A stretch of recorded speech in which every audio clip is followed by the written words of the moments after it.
সুপ্রভাত বন্ধুরা, আজকে বেশ কিছু গাছ নিয়ে তোমাদের কাছে এসে গেছি। এগুলো সবই আমার অ্যাপার্টমেন্টের বারান্দায় রাখা।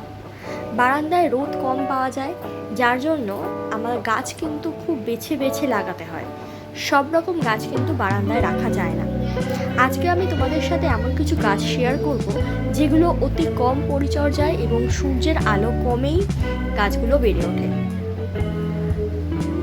এই গাছটা হচ্ছে ইউফোরবিয়া মিলি, পাশে জিজি প্ল্যান্ট, বগানভিলা। এই ধরনের গাছ কিন্তু তোমরা বারান্দায় রাখতে পারো। পাশেই দেখতে পাচ্ছ পোথোস রয়েছে, এটা স্প্লিট পোথোস। তার সাথে সাথে কিছু বেশ ছোট ছোট গাছও রয়েছে আমার বারান্দায়। এগুলো কিন্তু সবই কম পরিচর্যার গাছ এবং প্রচণ্ড সূর্যের তাপ কিন্তু এদের প্রয়োজন পড়ে না।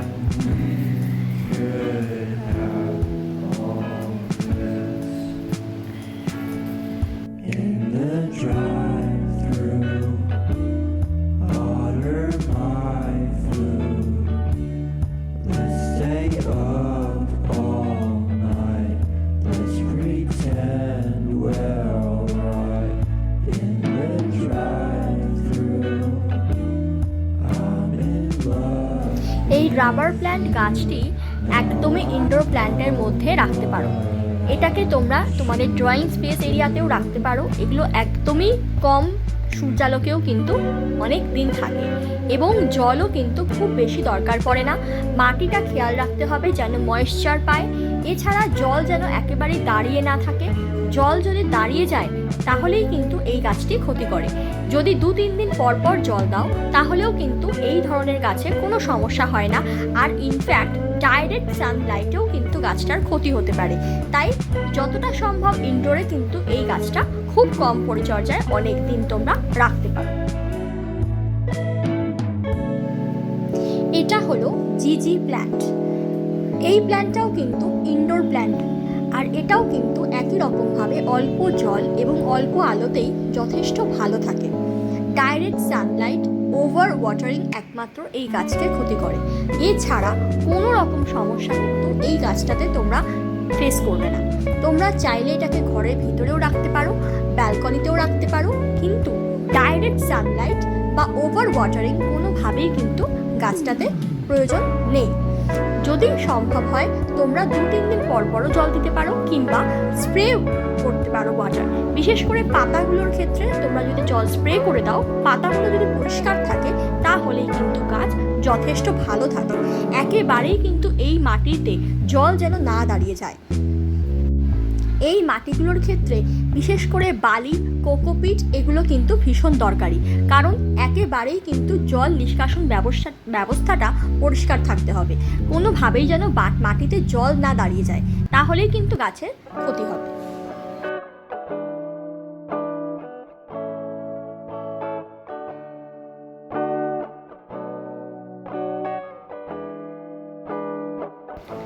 চলো এবার আমি তোমাদের সাথে শেয়ার করি এই অপরাজিতা গাছটার একটা ছোট্ট কাহিনী।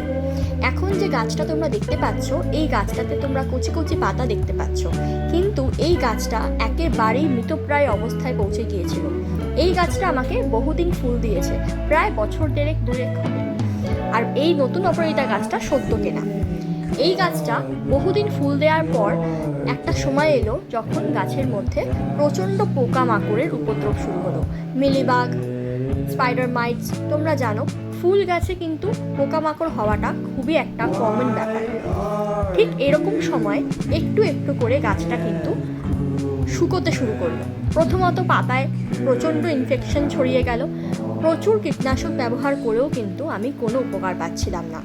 যতই কীটনাশক ব্যবহার করি না কেন, কয়েকদিন পর আবার সেই একই অবস্থা দাঁড়াচ্ছিল। এরপর আমি খুবই হতাশ হয়ে পড়ি এবং একটা সময় ভাবি গাছটা হয়তো এবার আর বাঁচাতে পারবোই না। তখন আমি বেশ কিছু তথ্য সংগ্রহ করি আবার, এবং বুঝতে পারি গাছের একটা সময় আসে যখন আর কোনোভাবেই আপনি কোনো রকম ওষুধ দিয়ে এটাকে সারানো সম্ভব হয়ে ওঠে না। তখন গাছটিকে সম্পূর্ণ নিজের অবস্থায় ছেড়ে দিতে হবে। আমিও তাই করলাম। সম্পূর্ণ গাছটিকে আমি নিজের অবস্থায় ছেড়ে দিলাম এবং অন্য গাছের থেকে আলাদা করে দিলাম। শুধুমাত্র গাছটিকে বাঁচানোর জন্য যেটুকু জল প্রয়োজন সেইটুকুই দিতাম। বাকি সম্পূর্ণ গাছটি কিন্তু একেবারেই শুকিয়ে গিয়েছিল, মাটিটাও কিন্তু শুকনো হয়ে গিয়েছিল একদম, এবং একেবারেই কিন্তু গাছে কোনো রকম পাতা অবশিষ্ট রইল না, সমস্ত পাতা কিন্তু ঝরে পড়ে গেল, ডালগুলো পুরো শুকিয়ে গিয়েছিল, কোনো রকম গাছে কোনো প্রাণ ছিল না। এরকম অবস্থায় গাছটা কিন্তু বহুদিন ছিল। তারপর গাছে আমি অল্প অল্প করে জল দেওয়ার দরুন গাছটা কিন্তু বেঁচে যায়, এবং আবারও পুনরায় সমস্ত পাতা ঝরে যাওয়ার পরেও একটু একটু করে কচি কচি পাতা গজাতে শুরু করে। তোমরা দেখে বুঝতেই পারছো গাছটায় কিন্তু এখনো ছোট ছোট পাতাগুলো রয়েছে। এরকম ভাবে গাছটা সম্পূর্ণ পুনরুজ্জীবিত হলো এবং সম্পূর্ণ পোকামাকড় থেকে নিষ্কৃতি পেল।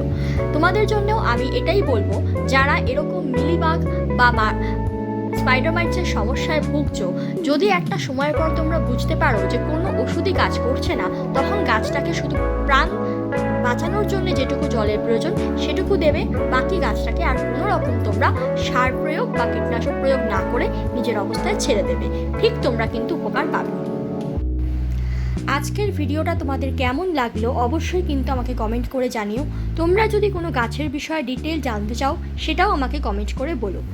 আমার মতন যারা অ্যাপার্টমেন্টে থাকো এবং কম সূর্যালোকে গাছ রাখতে পছন্দ করো তারা কিন্তু আমাকে জানিও, তাহলে আমি তোমাদের জন্য আরও ডিটেলে ভিডিও বানাবো।